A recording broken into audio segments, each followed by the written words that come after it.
En Colombia hay alrededor de 1.400.000 servidores públicos. De esos, un 55% de la fuerza laboral del Estado son docentes y militares. Hace 4 años, 7.391 empresas tenían actividades del sector de administración pública y defensa. Hoy, en el Triángulo, nos preocupa la salud mental de los servidores públicos y contratistas que no salen en la radio y que no son materia de impugnación, y que nerviosos recorren los pasillos de instituciones, ministerios. Todas esas personas que hoy se sienten y se han sentido seguramente a lo largo de nuestra vida política amenazadas y amenazados cada vez que hay un cambio de gobierno por una serie de medidas que se han tomado sobre la función pública a lo largo de nuestra historia institucional, convirtiéndola en una cauda electoral clientelista.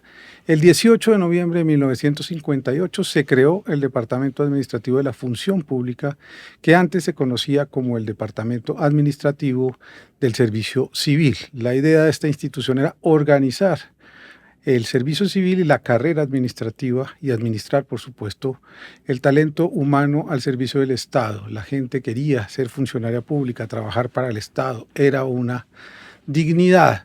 Diversas medidas como la misión Curry en 1950, adelantaron reformas integrales. La ley 19 del 58 creó el Departamento Administrativo del Servicio Civil y así hasta nuestros días. En la Constitución del 91, en 1992 una reforma, en el 2003 otra que hizo el gobierno, en enero de 2004 el gobierno de Álvaro Uribe Vélez, con la idea de convertir el Estado cada vez en una cosa más minúscula y lo privado en algo más grande. Ante los hechos que se han presentado en estas 2 últimas semanas, en donde asistimos al nombramiento, desnombramiento, derogación de decretos y una serie de medidas estatales que deberían ser estatales y no de los gobiernos, hoy en el Triángulo nos preguntamos sobre nombramientos, resoluciones y derogatorias. Bienvenidas y bienvenidos.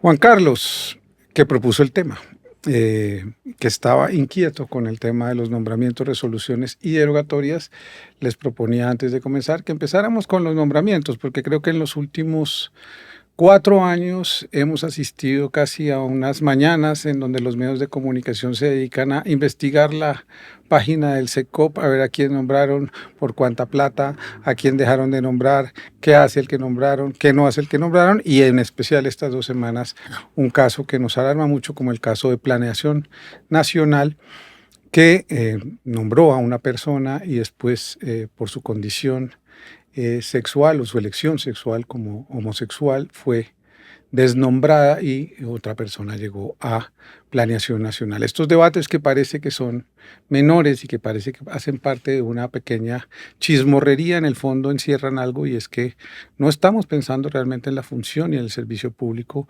como una dignidad que antes era muy importante para los colombianos y las colombianas. Pues Juan David, Cristina, qué bueno estar otra vez aquí en el Triángulo. Lo primero que hay que decir es que, por lo general, antes de que un presidente se posesione, arranca la gabinetología. Y durante sus próximas 3 semanas de gobierno, pues los medios de comunicación se encargan, o los opinadores, por decirlo de alguna manera, se encargan de analizar qué es lo que ha sucedido con esos nombramientos. Y entonces empiezan a analizar cuáles van a ser los énfasis de un gobierno, a qué partido le dieron qué, cómo se arma la gobernabilidad a través de la política y demás. Eso siempre es el tema.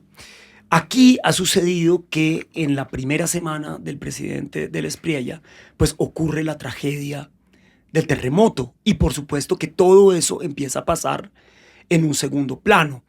No digo que de manera deliberada el gobierno nacional esté sacando resoluciones derogatorias y nombramientos de manera substerticia, aprovechándose de que la atención nacional está en el terremoto, pero que le es muy conveniente justamente para que algunas de esas medidas pasen desapercibidas, por supuesto que también lo es. Entonces, en una primera instancia, el presidente de la Esprella lanzó, si se quiere, una primera ola de nombramientos, que por supuesto es las de sus ministerios. En esos ministerios hay un poco de todo. Hay bueno, malo y feo. Tal vez de los buenos uno podría destacar 2 o 3. Por ejemplo, el nombramiento de la ministra de Minas es una ministra seria. Uno puede estar con ella o no de acuerdo con ciertas cosas que propone, pero esa es una señora que conoce, digamos, el quehacer de lo energético.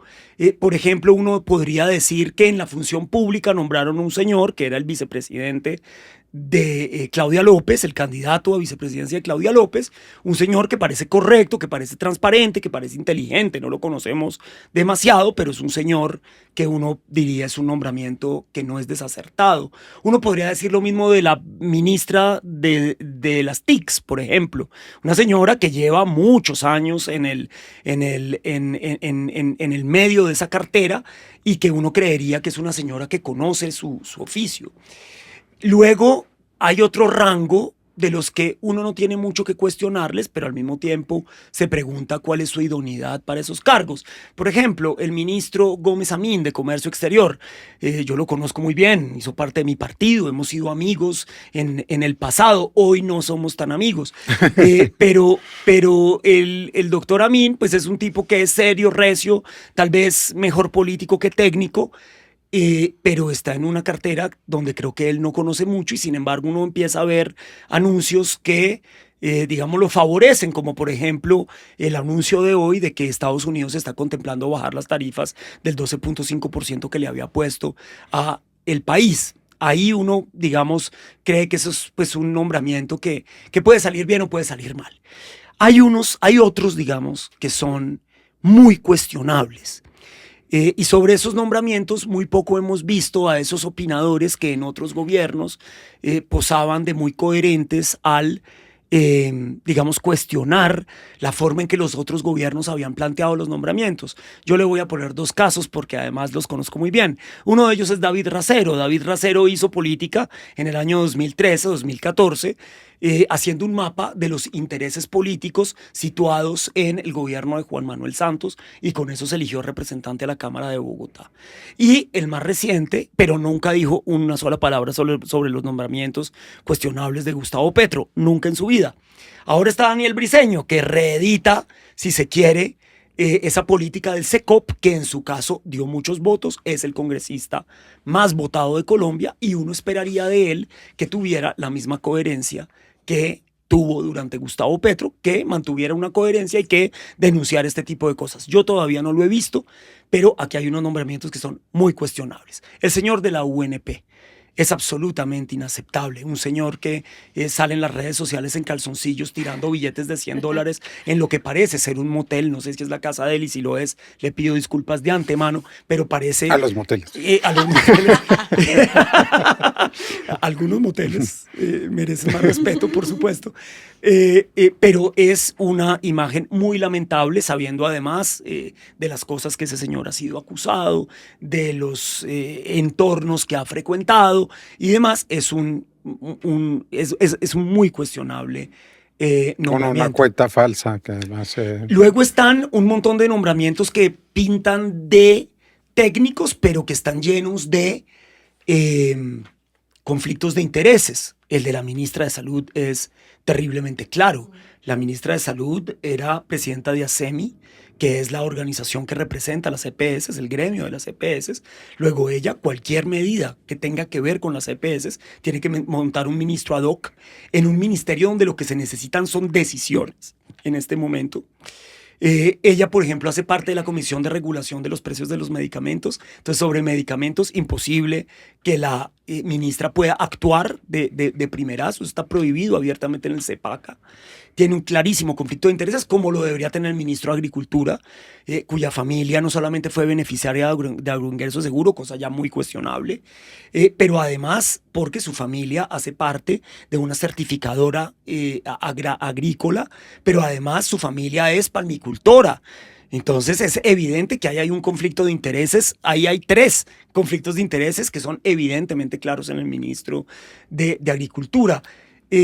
Hay otros muy cuestionables que han tenido que de alguna manera revertir, como el caso de Lina Marina Garrido en el ICA, que no cumplía con los requisitos. Entonces ahí arrancan ellos a decir, pero es que en el gobierno de Petro nombraron gente que no cumplía con los requisitos. Yo entre ellos denuncié, por ejemplo, al del Instituto Nacional de Estupefacientes porque no cumplía con los requisitos, lo tumbé y además de eso hoy tiene una sanción disciplinaria de 12 años de no poder ejercer cargo público. Entonces, si uno hizo eso en el gobierno de Petro, pues uno tiene que decir que es inaceptable que el gobierno de Abelardo del Espriella haya querido nombrar a Lina María Garrido.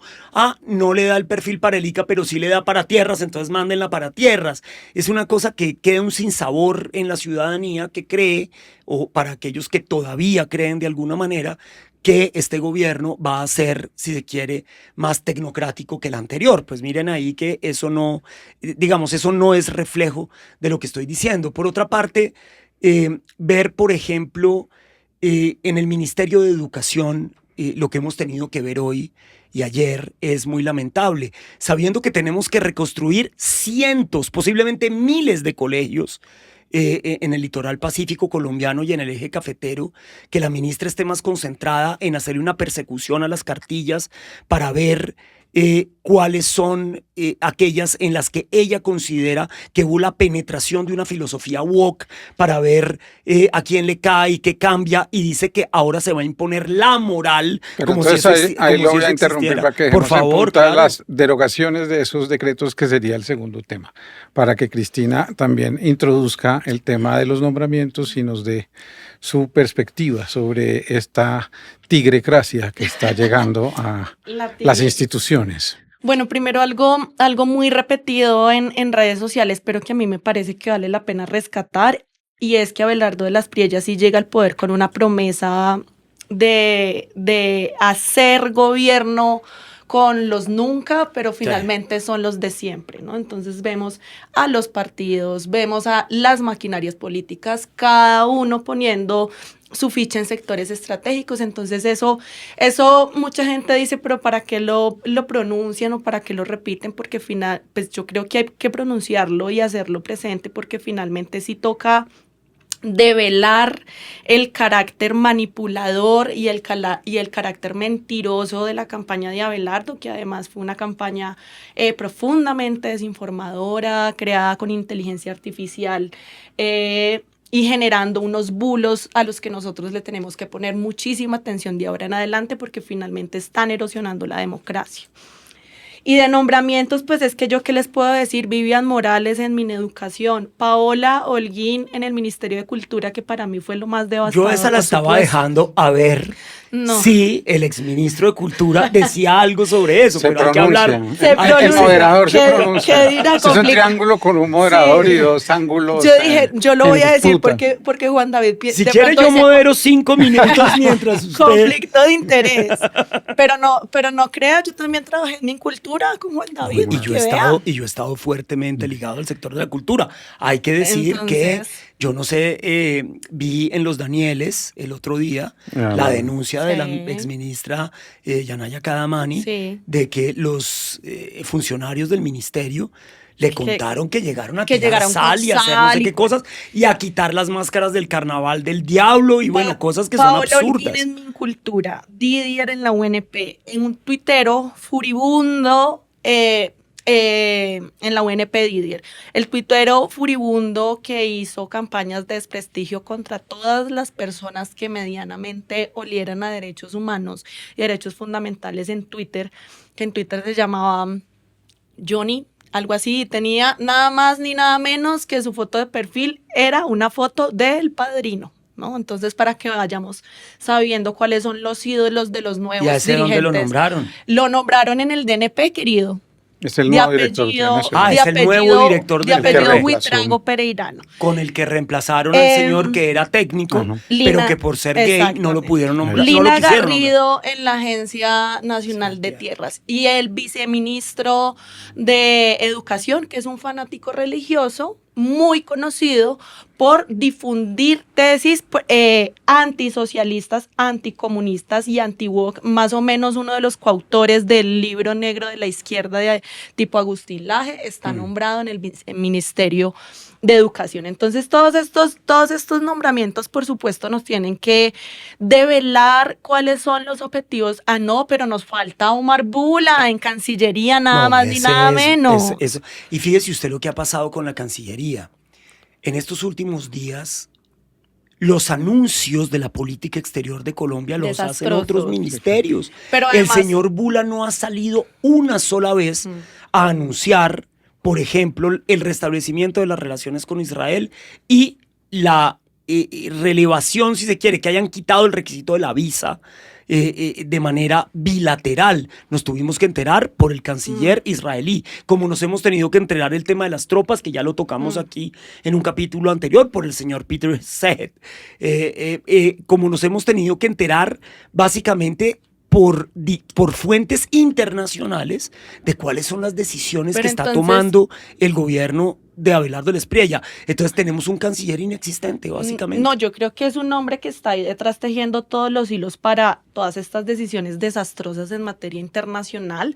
Además, porque es un señor ampliamente conocido por posiciones anticientíficas, por posiciones antiislamistas, racistas, misóginas. Es de este tipo de señores que hablan de que Soros financia a toda la izquierda internacional. Es hasta antivacunas el señor, por favor. O sea, sí. Ese es el talante del canciller de Colombia. Entonces, todo este tipo de nombramientos, yo creo que finalmente lo que terminan es revelando el carácter del gobierno de Abelardo Espriella, que por un lado es un carácter clientelar. Pues no, para nada es este cuento de los nunca íbamos a gobernar con los más técnicos y no sé qué. Y otro, un carácter ultraconservador, regresivo, que viene por el arrasamiento institucional y viene por el arrasamiento de muchos derechos que hemos conquistado la izquierda, el movimiento social, el movimiento de mujeres, el movimiento diverso, el movimiento de las niñas, un montón de movimientos. Y creo que eso toca dejarlo muy claro. Antes de que se empezara a anunciar estos nombramientos, Juan David, bueno, pues estuvimos en una reunión, los tres, casualmente estuvimos en ese espacio en donde líderes sociales, líderes gremiales, académicos y académicas, líderes de organizaciones de ONGs dijeron: van a venir a arrasar con todo y vamos a lanzar estas alertas. Y de esa reunión pues absolutamente todos salimos asustados y asustadas, y lo que hemos visto en estos 15 días con esos nombramientos, y ahorita que vamos a hablar de resoluciones y derogaciones, es que no eran alertas como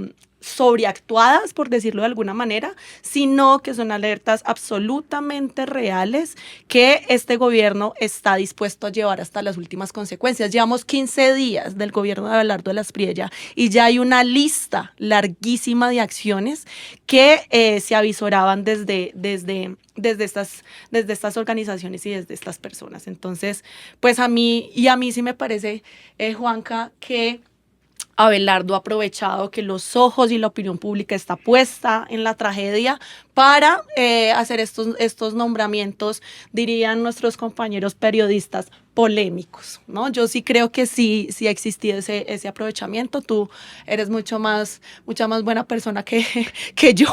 Pues, digamos, yo no soy bobo, pero he sido cauto. Diga, si me está diciendo bobo, no me voy a decir. Yo no le estoy diciendo No, yo no soy bobo, no me hago el bobo, simplemente he sido de la buena cauto. Fe. He sido cauto en mi análisis, pero por supuesto que en ese sentido el terremoto ha sido instrumental para las primeras 3 semanas de gobierno de Abelardo Espriella, porque le ha permitido hacer movidas que de otra manera hubieran generado un escándalo mucho mayor, hubieran sido mucho más cuestionables, hubieran sido mucho más atacadas, y de alguna manera pues le ha ido más o menos bien con esos nombramientos en términos de opinión del costo público que estuviera tenido. Yo le recuerdo por ejemplo que nombró en la superintendencia, no, espera y verá, porque ahí va, esa tiene que ver con las derogatorias.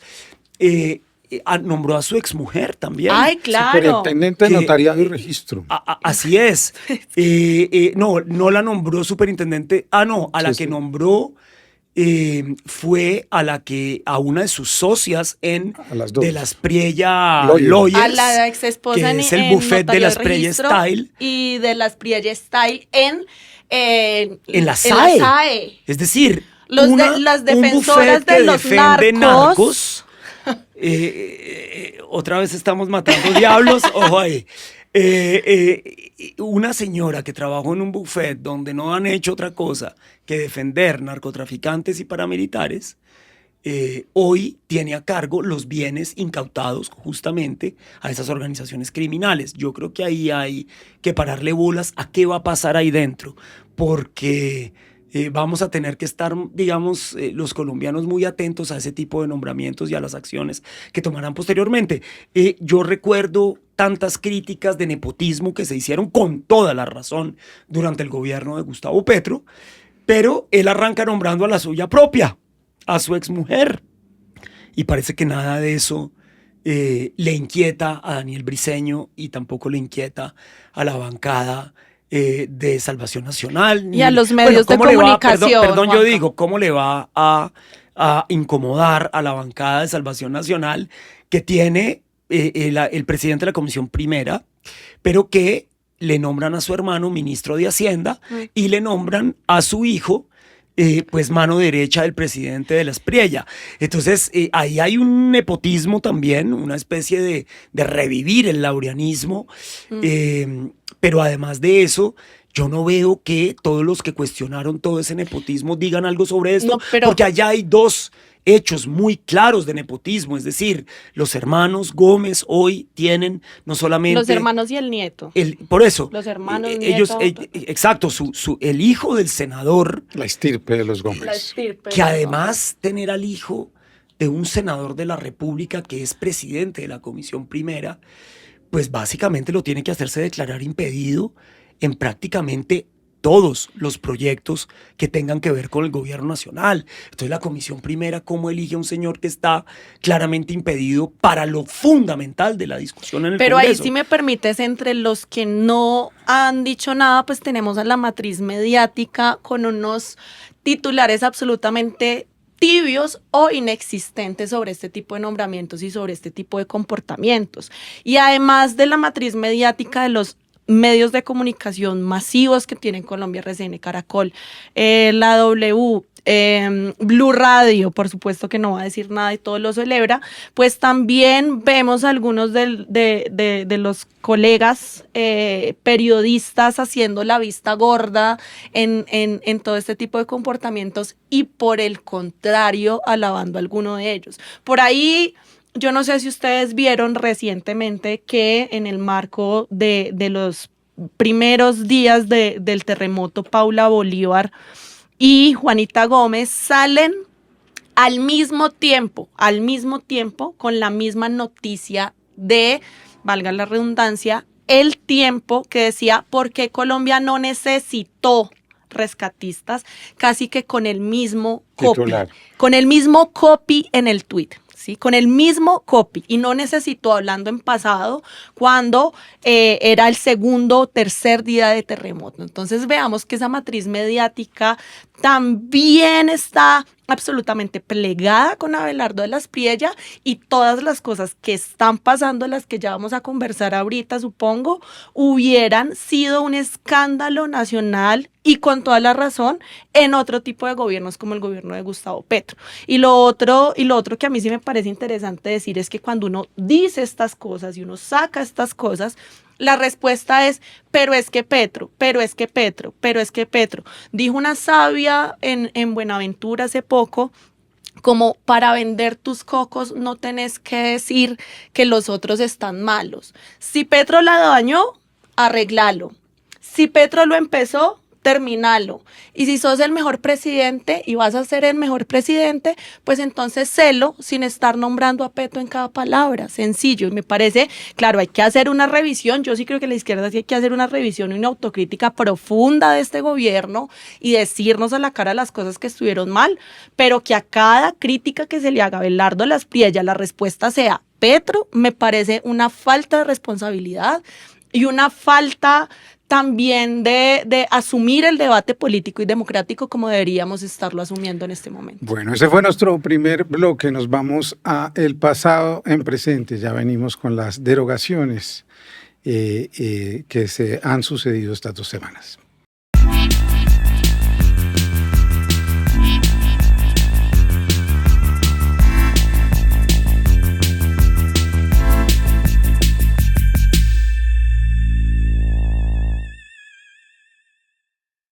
El recomendado de hoy empieza así: soy un hombre de cierta edad. En los últimos 30 años mis actividades me han puesto en íntimo contacto con un gremio interesante y hasta singular, del cual entiendo nada se ha escrito hasta ahora: el de los amanuenses o copistas judiciales. He conocido a muchos, profesional y particularmente, y podría referir diversas historias que harían sonreír a los señores benévolos y llorar a las almas sentimentales. Pero a las biografías de todos los amanuenses prefiero algunos episodios de la vida de Bartleby, que era uno de ellos, el más extraño que yo he visto, o de quien tenga noticia. De otros copistas yo podría escribir biografías completas. Nada semejante puede hacerse con Bartleby. No hay material suficiente para una plena y satisfactoria biografía de este hombre. Es una pérdida irreparable para la literatura. Bartleby era uno de esos seres, de quienes nada es indagable, salvo en las fuentes originales, en este caso exiguas. De Bartleby no sé otra cosa que la que vieron mis asombrados ojos, salvo un nebuloso rumor que figurará en el epílogo. Así empieza una bellísima novela corta de Herman Melville, que se escribió hace más de un siglo, sobre Bartleby el escribiente, un funcionario público cuya frase preferida era: preferiría no hacerlo. Un hombre de esos que hoy caminan por los corredores de los ministerios y las instituciones colombianas, que a veces siente miedo, que a veces siente zozobra, que a veces siente incertidumbre cuando cambian los gobiernos. Léanlo, hay que volver a los clásicos.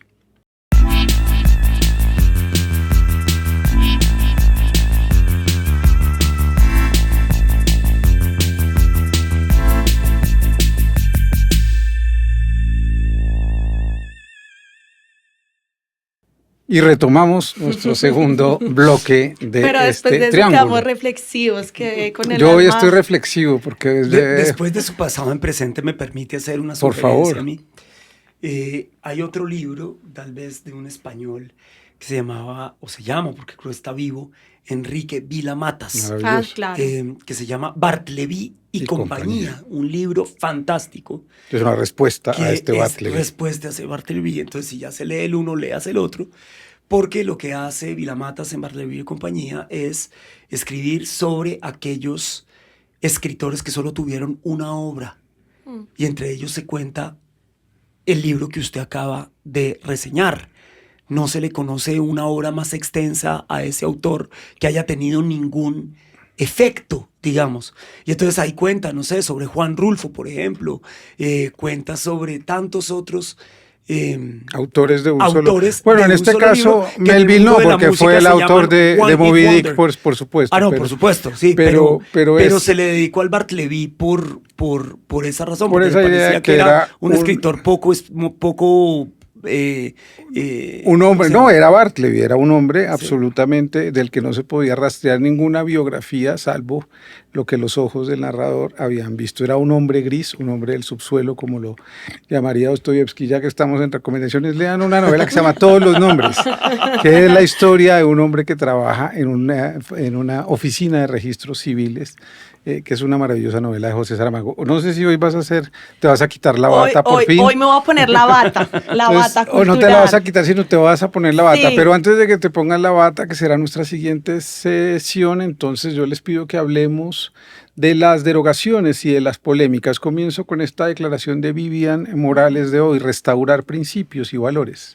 sacar la ideologización del país y respetar el derecho de los padres en la educación. Muchas veces ni los padres ni siquiera saben lo que se les está enseñando a sus hijos, y estamos revisando los materiales escolares todos para garantizar que de verdad los padres sean quienes lleven a cabo su labor de cuidado y seguimiento de la educación y sepan lo que se les está enseñando a sus hijos. Es decir, restaurar los principios y valores, quitar lo que ellos llaman la ideología de género, quitar la palabra niñas de la educación colombiana. Cristina, ahora te toca a ti comenzar. Bueno, absolutamente espeluznante todo lo que ha sucedido esta semana, sobre todo por el borramiento, ese sí, borramiento de las niñas del lenguaje institucional, y que por supuesto es una afrenta a las niñas, pero también a todas las mujeres colombianas y estamos absolutamente aterradas y preocupadas porque ese es el inicio del borramiento de la ciudadanía de las niñas y las mujeres. Lo que no se nombra finalmente no existe. Y también es la erosión de los derechos que de nuevo ha conseguido el movimiento feminista y el movimiento de mujeres en materia de derechos fundamentales. Entonces, por ahí se inicia, ¿no? Por ahí se empieza a abrir trocha para erosionar esos derechos. Entonces, por supuesto, estamos absolutamente preocupadas, pero también con la conciencia de que tenemos la solidez política, organizativa para enfrentar lo que se viene. Eso por un lado. Lo otro es que hay una cosa que a mí me parece muy curiosa y es que yo le he preguntado a gente de derecha qué es la ideología de género y yo creo que absolutamente nadie me ha podido contestar de una manera certera y de una manera clara qué es la ideología de género. No es que la ideología de género es que quieren volver trans a mi hijo, no es que la ideología de género es que están inyectando hormonas en los niños y en las niñas, no es que la ideología de género es que pongan as en el lenguaje. Finalmente, nadie en la derecha sabe qué es la ideología de género porque lo que hay debajo finalmente es una narrativa para censurar las conversaciones sobre sexualidad, diversidad y derechos de los niños y las niñas. Y en esa narrativa censora de los derechos y de la diversidad, lo que se logra finalmente de nuevo es el borramiento de la diversidad, es el borramiento de conversaciones urgentes y también cosas muy difíciles y muy dolorosas como que los niños y las niñas no sepan identificar con suficiente claridad, por ejemplo, qué es un abuso sexual y qué no es un abuso sexual, ¿sí? Entonces, finalmente esa persecución es una persecución que daña a los niños y a las niñas y que además tiene consecuencias nefastas como esas o tiene consecuencias nefastas como ya conocemos ampliamente en el caso de Sergio Urrego y es reconocido por la Corte Constitucional, es reconocido por nuestra jurisprudencia. Entonces aquí lo que está pasando es absolutamente grave porque con este conceptico que nos tienen desde Gina Parodi más o menos hasta el proceso de paz, que con el proceso de paz también jugaron con este conceptico y ahora exactamente lo mismo, lo que se construye es una narrativa excluyente y dañina y profundamente antidemocrática, ¿no? Absolutamente, pero además a eso ellos no le llaman ideología. Claro. Es al contrario, ellos creen que tienen una visión pura y que es absolutamente ecuánime con respecto a la educación sexual de los niños y las niñas. Eso es una falacia vergonzosa. Recordemos que la ministra también dijo que hay que sacar a Marx de la educación, claro. No solamente eso que ellos llaman la ideología de género, que en últimas es la educación sexual de los niños de Colombia, que es absolutamente fundamental. A mí me dejó muy inquieto las cosas que dijo hoy el presidente del Partido Conservador, el señor Fincho Cepeda. En una rueda de prensa dice que lo que estaba sucediendo en los colegios es que los profesores le preguntaban a los niños si realmente se sentían heterosexuales, que por qué no lo pensaban mejor. Eso, en pocas palabras, fue lo que dijo el señor Fincho Cepeda. Eso no ha sucedido en ninguna parte del país. Esas son cosas que son tan absurdas que, santo Dios bendito, o sea, está reproduciendo un fake news, que es lo mismo que hizo en un podcast que grabé recientemente con esta chica, Carol Borda. Y ¿por qué entonces, si tienen noticia de eso, dónde está la denuncia penal?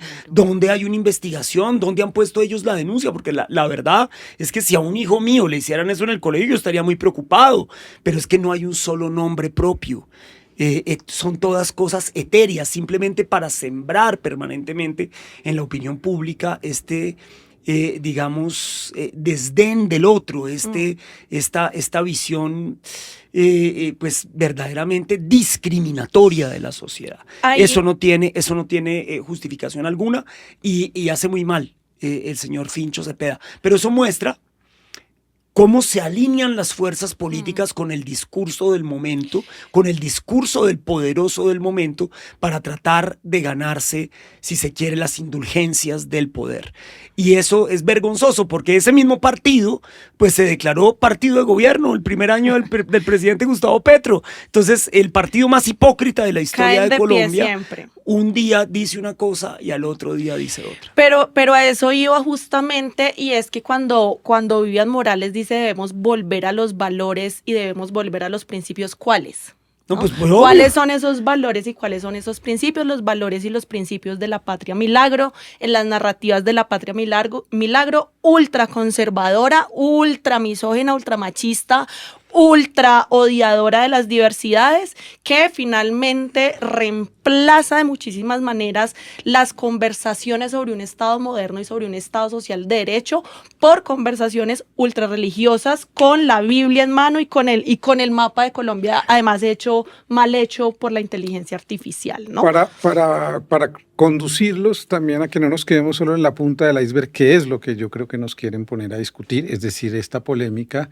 Ustedes hablaban en el chat sobre los decretos y las resoluciones que se están firmando, y creo que el estado de emergencia económica y social que se firmó por parte, está ocultando otra cantidad de cosas que se están haciendo. Tú hablabas de mi trabajo, decir lo de las drogas que estás diciendo que se está... O sea, hay una cantidad de medidas, resoluciones que están actuando de una manera silenciosa que creo que deberían alertarnos. Déjeme hablar de la última, que acaba de salir aquí en el periódico El Espectador. De la Espriella objetó ley que busca prohibir disminución de requisitos en cargos públicos. Esa es una ley de la autoría de un compañero mío de la Comisión Primera del periodo anterior, ¿no? Del representante, ahora senador Cadavid, que es un señor muy serio. Yo discrepo. ¿De qué partido es? Del Centro Democrático. Yo discrepo de él en muchas de las cosas, no estamos de acuerdo en casi nada, pero yo le puedo reconocer a él ser uno de los mejores congresistas que yo vi en el periodo anterior, el señor Cadavid, que está absolutamente desconcertado porque él presentó ese proyecto de ley como respuesta a todo lo que nos tocó ver en términos de la disminución de requisitos o del cambio de los requisitos de perfiles para poder nombrar en ciertos cargos del Estado durante el gobierno de Gustavo Petro, el cambio de manuales y demás, que yo también creo que era terriblemente criticable, pero resulta que él pasa una ley justamente para que eso no se pueda seguir haciendo y el presidente de la República objeta esa ley. Le dicen, no señor, no la voy a firmar. ¿Qué quiere decir eso? ¿Cuál es el mensaje que está lanzando ahí el presidente de la República? ¿No es acaso que quiere disminuir en algunos perfiles los requisitos para poder nombrar una persona en ese cargo? ¿Será que eso no era lo que necesitaba justamente para el caso de Lina María Garrido, por ejemplo, y entre otros? Entonces, eso es absolutamente grave, como es grave, por ejemplo, que el Ministerio de Medio Ambiente, en cabeza del señor Arjona, haya echado para atrás la resolución del gobierno de Gustavo Petro en lo que tiene que ver con el páramo de Santurbán. Entonces dicen, no, pero es que ahí hay una sentencia de un juez de la República que nos decía que teníamos que derogar o ampliar la participación ciudadana en el caso de ese decreto. Pues yo no conozco ningún gobierno que se diga ambiental, no conozco ninguna persona que hubiera tomado esa decisión sin al menos haber digamos, apelado la decisión de ese juez. Es que la hubiera podido perfectamente apelar y ver qué pasaba. Y por otro lado, si lo que quieren son más garantías de participación, ¿por qué son la misma fuerza política que se ha opuesto, por ejemplo, a la participación ciudadana en contextos extractivos, que son los mismos que ahora dicen que quieren reducir la consulta previa? Es decir, el ministro tenía otras opciones y se fue por la derogatoria y no será la única, porque fíjese usted que ahora se vienen más. Él ya anunció que va a derogar el decreto de regulación de bonos de carbono, que es una regulación que está, digamos, centrada en el beneficio de las comunidades y no de los intermediarios. que es lo que nos ha tocado ver con estos, a los que llaman los Carbon Cowboys, ya ha anunciado que va a mirar el tema de la Amazonía y de la prohibición de la extracción de hidrocarburos y de minería en la Amazonía, que sería, por supuesto, algo gravísimo. Nosotros se lo advertimos a Petro 1000 veces. Esto había que hacerlo por el Congreso de la República y lo hubiéramos podido hacer por el Congreso de la República. Nunca quiso para proteger la Amazonía. Desgraciadamente el presidente Petro nunca paró bolas a eso porque él quería ser el autor de ese asunto y mire en dónde nos llevan. Por supuesto eso lo van a tumbar sin duda alguna. La desregulación ambiental va a ser violenta, así la hizo Bolsonaro, hasta en el gobierno de Lula pasaron la ley de devastación. Lula no tiene las mayorías en el Congreso brasilero y el bolsonarismo sacó adelante una ley que flexibiliza los criterios de otorgamiento de licenciamiento ambiental, que ellos ya lo han anunciado también, licencias express, debilitamiento de la consulta previa y de los mecanismos de participación, y ahora salen a posar de que ellos retrotraen esa decisión de Irene Vélez porque no hubo suficiente participación ciudadana. Entonces, al fin que se decidan qué es lo que quieren, porque para unas cosas sí les sirve cuando quieren tumbarlo del gobierno anterior, pero cuando se trata de avanzar en su locomotora minera de la Spriella Style, entonces ahí sí les parece que la consulta previa y los mecanismos de participación ciudadana tienen que ser revisados. Entonces, en el sector ambiental la cosa va a ser violenta. Yo no tengo la menor de las dudas. Lo hizo Milei, lo hizo Kast, lo hizo el señor Paz, lo hizo el señor presidente del Ecuador, Noboa. Y todo eso es copia de lo que hizo Donald Trump en sus primeros 100 días. Sacó a Estados Unidos del Acuerdo de París, quitó las regulaciones sobre fracking en territorios federales. Es decir, es calcado, es el mandato de los Estados Unidos en la región, porque como ya lo dijimos aquí cuando discutimos sobre la presencia de tropas norteamericanas en nuestro territorio, es evidente que ahí quiere haber un control estratégico sobre recursos naturales claves para la nueva tecnocracia, el nuevo poder feudal tecnocrático de la IA y demás, necesarísimos para toda esa industria. Tal vez la más preocupante, y con esto cierro para darles paso a ustedes dos, es el anuncio de querer sacar a Colombia de la Corte Penal Internacional. Ay, sí. Eso es terriblemente grave y eso tiene una conexidad que tal vez algunas personas todavía no han visto o no han atado cabos, y es el ataque a la JEP, porque esas dos cosas están absolutamente ligadas.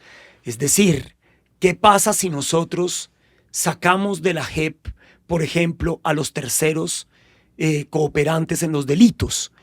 Que creo que es lo que le preocupa hoy con respecto, por ejemplo, a empresarios que financiaron paramilitares y cosas de ese estilo. ¿Qué pasa si nosotros somos capaces de quitarle los cimientos a la JEP? Pues ahí está la Corte Penal Internacional. Ok, entonces empecemos por la Corte Penal Internacional, que luego seguimos con la JEP. Me parece que esa es la lógica de este anuncio, que es terriblemente preocupante. Por supuesto, yo creo que las organizaciones de derechos humanos tienen que sentarse urgentemente a ver los caminos jurídicos a través de los cuales el presidente puede o no puede hacer esto, cuáles son las consecuencias y las temporalidades, porque este es uno de los países con el mayor índice de impunidad de este planeta. Y por supuesto que la CPI siempre había sido, si se quiere, un fantasma que rondaba a todos aquellos que creyeron que podían salirse con la suya después de haber cometido gravísimas infracciones contra el derecho internacional humanitario, y que eso no les iba a tocar nunca, y ahí siempre ha estado la CPI rondando. Desgraciadamente, si de la Spriella hiciera semejante locura, seríamos pues Israel y Estados Unidos una vez más como en los altos del Golán. Cristina. Varias cosas. Yo sí quería como terminar la idea de la conversación que teníamos en el bloque anterior, porque justamente estaba conversando con alguien del equipo en el que estoy trabajando ahorita, y decían algo parecido como: es que el tema de la ideología de género nos quiere distraer de los debates fundamentales. Pues es que a mí ese debate me parece fundamental. Claro. Y me parece fundamental. Regañe a la persona que dijo eso. Y me parece, lo regañé. Bueno, y me parece, no me regañe a mí porque yo estoy de acuerdo con usted. y me parece fundamental porque justamente ese es el lugar donde ellos están dando la llamada batalla cultural, pero finalmente esa batalla cultural es una persecución persecución al pensamiento crítico, una persecución a la diversidad, una persecución a los mínimos civilizatorios que nos trajeron hasta acá y que creíamos que era consenso hasta, digamos, hace creo que 10 años, ¿no? Entonces, que ahora la mal llamada batalla cultural, o bien llamada, no sé qué pensaría Gramsci en este momento, sea el centro de la política narrativa de Abelardo Lasprilla, pues por supuesto que nos tiene que llamar a reflexiones y nos tiene que llamar sobre todo a darla. Y es lo que yo le decía a mi compañero, y es, si estás en el baile, baila. Si estás en el baile, vas a tener que bailar.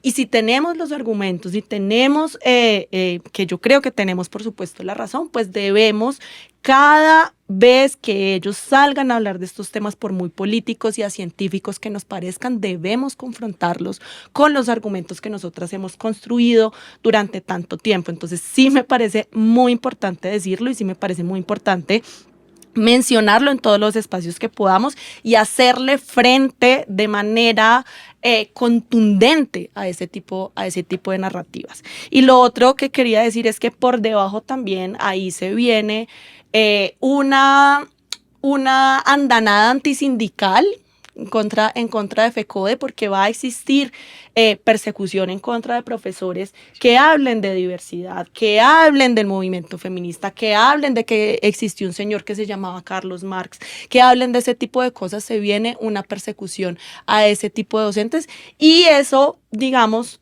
también hay que tenerlo en cuenta. Lo digo como una persona que es hija de profesores y de profesora.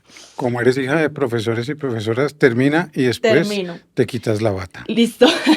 Termino. ¿Qué me preocupa a mí muchísimo? Por supuesto, esto tiene unos pasos todavía, no es que nosotros decidamos irnos del Estatuto de Roma, pero adivine quién más hizo esto. Nicolás Maduro lo hizo en Venezuela en su momento, también curándose en salud, y a mí hay algo que me preocupa muchísimo, también curándose en salud.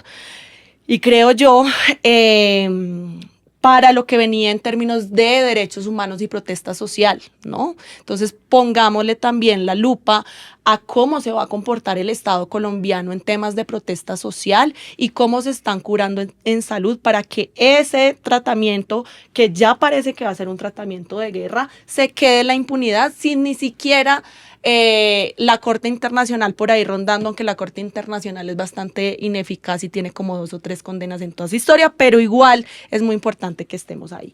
Y lo otro de lo que no hemos conversado, que me parece absolutamente grave, la derogatoria de 11 circulares del Ministerio de Trabajo, que arrasa con ciertas garantías que habían conseguido los trabajadores y las trabajadoras en el mundo laboral, y también arrasa con temas que por supuesto soy yo y seré yo quien los ponga en la mesa, con temas de género, mujer y diversidad. ¿Listo? Entonces, me parece que, como decía usted al inicio, hay mucho por decir y estos 15 días de Abelardo parecen como 4 años ya con todo lo que ha hecho. Bueno, entonces vamos a nuestra segunda sección. Ya ahora son 3 porque por fin Cristina Nichols se pone la bata cultural.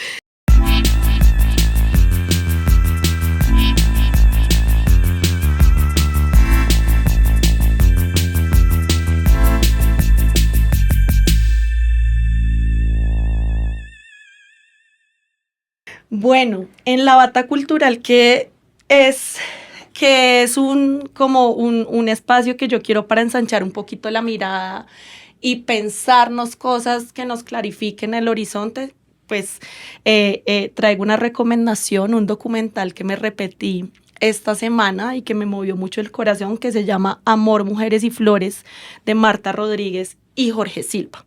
¿Por qué lo traigo? Porque ellos hacen una pregunta fundamental en ese documental, y es ¿cuánto cuesta producir belleza? Y finalmente son las mujeres bogotanas y las mujeres de Cundinamarca quienes se vieron enfrentadas a un montón de circunstancias inhumanas y degradantes para producir la belleza de las flores que exportaba Colombia en ese entonces al exterior, y que además Los pesticidas por los que ellas se enfermaron ya estaban prohibidos en países de Europa y en Estados Unidos. Y lo traigo también porque no se queda solamente en la mirada de la victimización y la colonización, sino también porque rescata la organización de estas mujeres y la lucha sindical que ellas iniciaron para recuperar derechos o para lograr derechos que les habían sido negados. Y lo traigo principalmente porque frente a esta andanada de noticias que no es ni siquiera una por día, es que es una o dos por día, muchas veces quedamos desesperanzados y quedamos atónitos y nos sentimos indefensos, pero finalmente este tipo de herramientas nos permiten ver que la gente, cuando se organiza y cuando conspira y cuando construye cosas juntos y juntas, pues puede por lo menos detener ciertas cosas. Entonces véanlo, y por supuesto tiene tema ahí de mujer y género que también me parece muy importante traerlo. Una de ellas dice como no puedo ir esta noche a la huelga porque mi esposo no me deja, ¿no? Entonces como también esa conversación es vigente en el día de hoy. Entonces gracias. Con el acuerdo político de 1991 que dio origen a la Constitución hoy vigente, parcialmente, se pensó que muchos de los problemas construidos y padecidos por la sociedad serían resueltos, unos más rápido que otros, pero en todo caso de manera sistemática, resuelta y comprometida, buscando siempre la inclusión y el respeto por la diversidad de pensamiento. En cuanto al tema de la función pública, este fue ampliamente debatido y corregido en su concepción, orientación y conducción, al menos a nivel formal. El norte señalado por Rafael Uribe Uribe, expuesto al principio de este texto que estoy citando, fue oxigenado, remozado y potenciado por la Asamblea Nacional Constituyente de 1991 hasta el punto de dedicar un capítulo del texto constitucional a su desarrollo.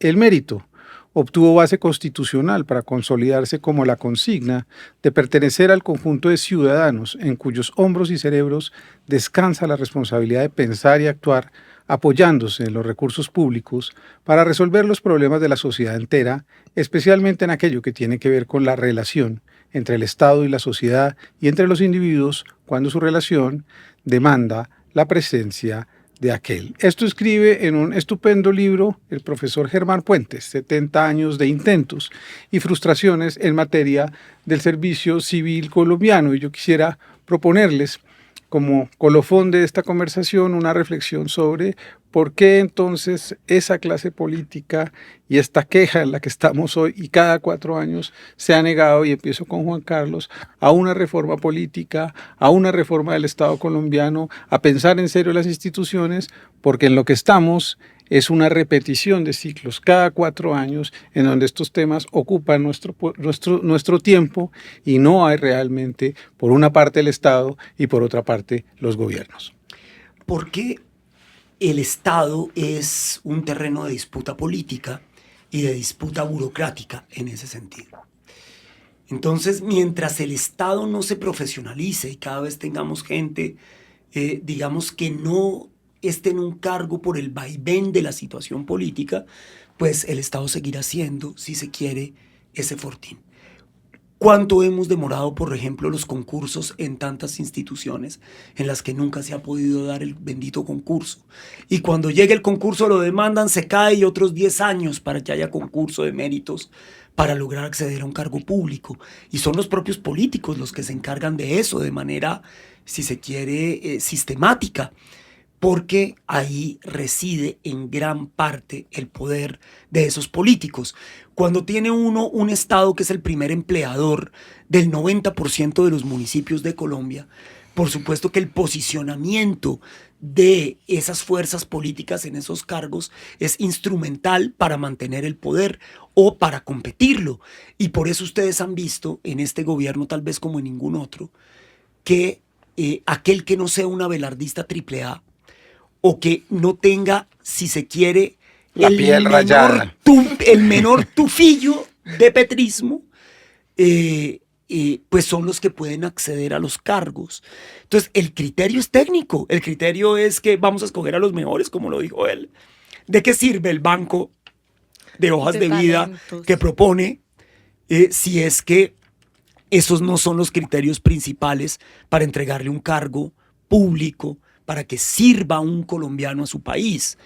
Entonces es evidente que aquí lo único que hay es simplemente una rapiña política permanente por el Estado, y que mientras Colombia no encuentre un acuerdo sobre lo fundamental de la administración pública, que es tengamos a los mejores, tengamos los más preparados, independientemente de ideologías. Además, qué bueno que haya también diversidades en los gobiernos. Yo creo que los gobiernos más exitosos de este país es los que han podido conjugar distintas miradas sobre un mismo problema para tratar de darle soluciones. ¿O acaso es que en el gobierno de Juan Manuel Santos, por ejemplo, la ministra de Trabajo no era una reconocida mujer de izquierda? Y por el contrario, su ministro de Hacienda, un reconocido dirigente conservador. Eso puede coexistir, ¿por qué no? Dentro de la misma institución del Estado. Entonces, aquí lo que se trata es de poner a los mejores, no poner a los amigos.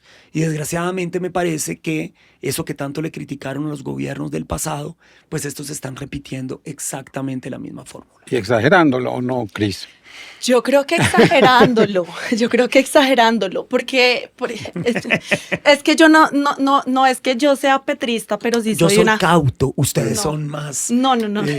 Mamertos. lanzados. Mamertos. Son Nosotros más somos lanzados. los mamertos de este parche. Pero yo no es que sea petrista, porque yo tengo muchas críticas al expresidente Gustavo Petro, y una de esas es este tipo de nombramientos a dedo que nos costaron políticamente muchísimo, como Juliana Guerrero, como las hermanas Guerrero. Como Esta semana imputaron al secretario 3 años de académico cárcel. de Digamos, a mí ese tipo de cosas. Y finalmente, una de las cosas que a mí me pareció muy difícil de este gobierno fue la rotación de equipos de trabajo. Gustavo Petro tuvo 56 ministros, creo que fue la cifra última. más de 120 viceministros. Que hubo, y finalmente esto fue porque algunas voces no se acomodaban a su visión única de cómo tratar un problema, y a mí eso me parece problemático, y me parece problemático gobernar solamente con los amigos y gobernar solamente con las personas que me dicen todo lo que tú haces está bien. Alguien del equipo de trabajo de uno tiene que decirle: estás haciendo las cosas mal, venga, le digo cómo podemos mejorar esto. Alguien tiene que llevar la contraria. Eso es necesario, no obviamente un sirirí tipo Alejandro Gaviria, que su cartera era educación y se empecinó con meterse en salud, y esto se volvió un sirirí de 4 años diciéndose hermano por Twitter. Eso me parece también una vanidad de la masculinidad política. Bueno, pero eso era una Permíteme. cosa absolutamente... Sí, claro. Y era absolutamente predecible, era Mire prácticamente que yo, imposible ahí la cauta que fui uno yo. nombre No. a un exministro de salud, que tal vez uno de los más largos ministros de salud de la historia de Colombia, que tiene una visión abiertamente contraria a la de la ministra actual, y que uno como presidente de la República crea que eso no va a suceder. Mire que ahí la cauta Es decir, ahí fui hay yo. una Bueno, era una apuesta. por lo inocencia. menos. Ahí la cauta fui yo, porque yo defendí esos nombramientos, Juan Carlos. Claro, pero el usted puede de hacer- José Antonio Campo, el de Alejandro Gaviria, el de Cecilia López. Yo dije, pues me parece muy bien que venga todo el mundo a construir este proyecto, Por ¿no? supuesto, pero Veamos es que ahí en sí qué está había una Cecilia confrontación. López ahorita. Ahí había una confrontación que era directa, que siempre la hubo. Es como si uno pusiera a Robledo y a Gaviria en la misma mesa. Pues se van a matar, ellos no tienen ninguna posibilidad de coexistencia. Pero eso ya pasa además al plano personal entre ellos también. Entonces, digamos, uno puede unir un gabinete de unidad nacional, necesita una cierta dosis de diferencia, pero pues es también el modelo de liderazgo que asuma el mandatario el que es capaz de apaciguar esas conversaciones y de querer llegar a puntos medios. Uno no le puede pedir a un ministro que piensa totalmente distinto a uno a que al otro día piense igual. Alejandro Gaviria no iba a hacer eso. Esa es una realidad de apuño. Ahora, yo les quiero decir una cosa, porque me parece que en el relato, quien hoy va ganando esta situación se llama Abelardo Lespriella. Yo creo que Abelardo Lespriella hoy tiene una favorabilidad que seguramente tiene que ver con el terremoto. No lo dudo ni por un minuto que, digamos, el dinamismo que el presidente le ha puesto a sus visitas y demás, que uno después puede discutir todo lo que quiera de si eso sirve de algo, no sirve de nada, si eso es pantalla, si no es pantalla, si los videos que hemos visto de la gente poniendo en escena los recibimientos del presidente pues son una payasada. Uno puede decir lo que quiera, pero que el señor ha sido dinámico y ha tenido un modelo de liderazgo distinto al de Petro, no me cabe la menor duda. Parece un señor que le está vendiendo permanentemente con su comunicación a los colombianos que tiene un hacer, que era parte de lo que se le criticaba a Petro, que era demasiada retórica y poca ejecución, y me parece que esa disputa, si se quiere, de la narrativa de si el presidente tiene un buen arranque o no, lo va ganando Abelardo Lespriella. Yo de eso no tengo ninguna duda, y me parece que él va a tener un teflón durante un cierto tiempo que va a ser difícil de carraspeárselo de alguna manera. Creo que se carraspeó más rápido Gustavo Petro de lo que se va a carraspear Abelardo Lespriella. Pero venga, déjeme terminar la idea. ¿Cuál idea era? Pues la idea era que yo no soy petrista, sino que soy de izquierda y que me parece que su estilo de liderazgo rotó muchísimo en su equipo de trabajo y en el servicio público, que es una de las críticas que le tengo a Gustavo Petro, pero también le reconozco su apertura al inicio de gobierno de llamar a todas estas personas que no eran precisamente de izquierda, sino que pensábamos que eran socialdemócratas a construir este proyecto y aportarle a este proyecto. Finalmente eso no salió como queríamos, pero reconozco esa intención inicial de llamar a varios sectores para avanzar democráticamente en el país, eso por un lado. Y por el otro, yo sí creo que iba también a mi crítica, y creo que es algo que no entendió la izquierda en estos 4 años, o que lo entendió mal, por decirlo de alguna manera, y es que hasta que nosotros no disputemos el sentido casi que espiritual del Estado, no vamos a poder llegar al poder y al gobierno sin tener que hacer alianzas con este tipo de maquinarias. Hasta que nosotros no cambiemos la cultura de cómo concibe el colombiano de a pie y cómo se concibe la política en Colombia para servir, para ser un servidor público, finalmente vamos a depender de esas maquinarias que votan de manera masiva por uno y otro candidato, siempre y cuando les garanticen puestos y prebendas en el Estado. ¿Eso cómo lo vamos a hacer? No sé, acá el doctor en cultura es Juan David, nos deberá dar luces de cómo cambiar ese imaginario, pero hasta que no concibamos el Estado como una herramienta para servir, para redistribuir, porque sí lo creo yo, para redistribuir y para mejorar las condiciones de los que menos tienen, y lo concibamos como un espacio de rapiña, como un espacio de acumulación de poder y como un espacio en donde llegan los más narcisistas y los más egoicos a mandar de alguna manera, pues vamos a seguir en esto perpetuamente. Ahora que la cosa política es muy buena y ver cómo se mueve el ajedrez en este tipo de movidas, pues muy chévere, pero yo sí creo que hacia allá debería caminar la izquierda narrativamente, espiritualmente, éticamente y estéticamente. Pero también quizás para ir hacia el final ya de nuestra conversación de hoy, rescatar que lo que hemos intentado aquí, estos 4 triángulos, ya vamos en un cuadrado triangular, es precisamente a partir de la lectura de la coyuntura y de los fenómenos puntuales, elevar un poco la discusión pública hacia a pensar qué son las instituciones, qué es el Estado, porque nos quieren encerrar, me parece, solo en la casuística de si este es bueno y esta es mala y este es corrupto y este es ladrón y el otro. Y ahí la gente, creo yo, no puede sacar conclusiones. Yo creo que a la clase política, y Juan, que seguramente va a volver en algún momento porque es un muy buen político, hay que obligarla a traerla a un territorio de discusión de ideas sobre lo que queremos sobre el Estado colombiano. Y creo que esa es la intención del programa, con todas las limitaciones de tiempo, porque aquí no agotamos temas, apenas provocamos. Les propongo una conclusión final antes de nuestro Natural Mystic.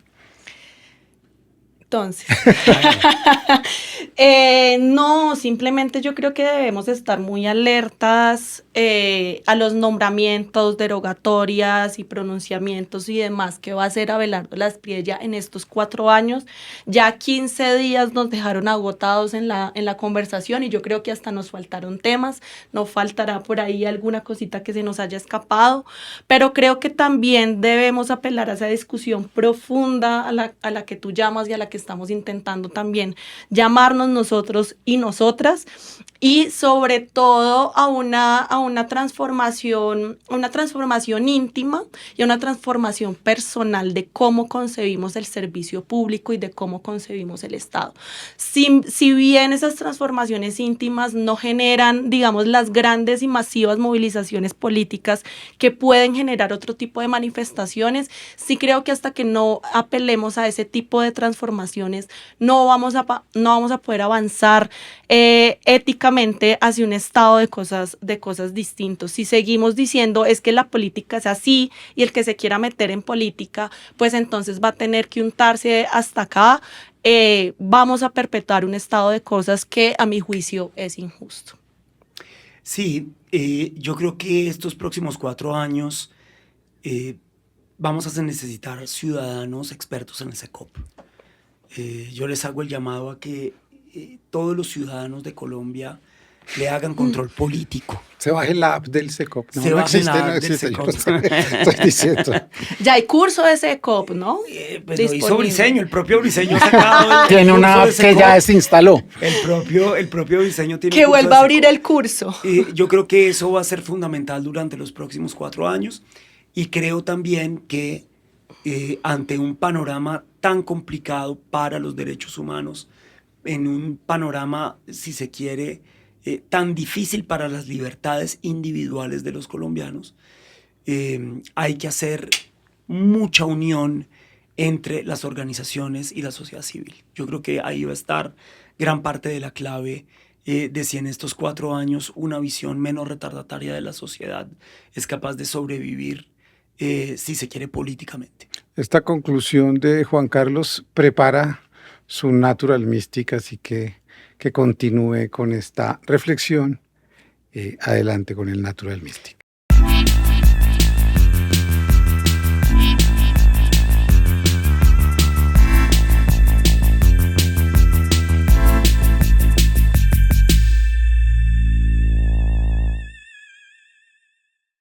Bueno, en mi sección de Natural Místico hoy solo quiero decir una palabra, se llama coherencia. Y esa coherencia se la pedimos a todos los bandos políticos. A la izquierda hay que pedirle que haga un balance de aquello que no estuvo bien en el gobierno de Gustavo Petro. Y que haga ese balance porque necesita afinar la coherencia de aquí en adelante en su ejercicio. Pero para esos votantes de derecha que eligieron a Abelardo Laspriella, hay que también hacerles un llamado a la coherencia. No puede ser que justifiquen con las mismas razones por las cuales criticaron a Petro a este gobierno.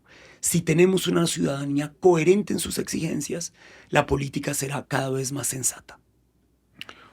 Una de las grandes batallas culturales o de las causas de las batallas culturales que proponen hoy es la defensa de lo público. Los iliberales quieren acabar con lo público y quieren un Estado irrelevante. Quieren llegar al extremo, como lo hizo el señor Javier Milei hace unas semanas, de querer pasar una ley para venderlo todo, hasta la tierra, que es de una nación. Señor Rulfo, ¿por qué lleva tantos años sin escribir nada? Le preguntaron a Juan Rulfo. Es que se me murió el tío Celerino, que era el que me contaba historias. Eso dice Bartleby y compañía, aquí recomendado por Juan Carlos Lozada. Nos vemos en el próximo Triángulo. Chao, chao. Chao.